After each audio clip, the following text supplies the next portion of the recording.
Conferiamo a Sergio Mattarella la laurea magistrale a ciclo unico in giurisprudenza, honoris causa, per l'alto contributo dato alla trasformazione della frontiera adriatica da territorio di divisione ad area di dialogo e di edificazione del processo di integrazione europea, nella comune coscienza dei diritti umani e nella luce delle libertà democratiche.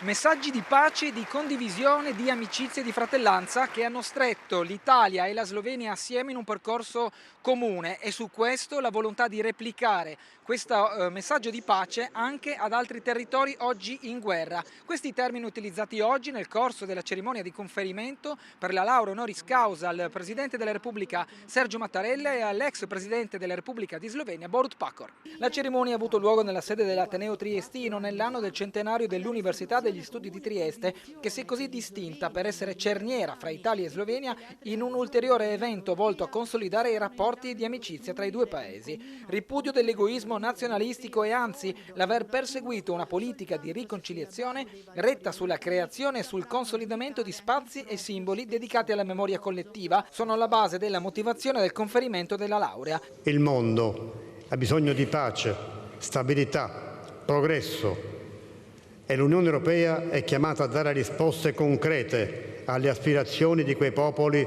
che guardano al più imponente progetto di cooperazione concepito sulle macerie del secondo conflitto mondiale. Concetti come amicizia, condivisione e dialogo sono stati la base sulla quale si è articolato l'impegno dei due presidenti in questi anni. Un processo a più tappe ma sempre vocato a un obiettivo comune riassunto in 4 lettere: pace.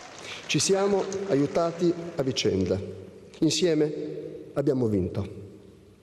Grazie a te ho cominciato a credere che persino in politica c'è posto per la vera amicizia. Mi auguro che nel nostro mondo l'amicizia riesca a prevalere sul risentimento e l'odio.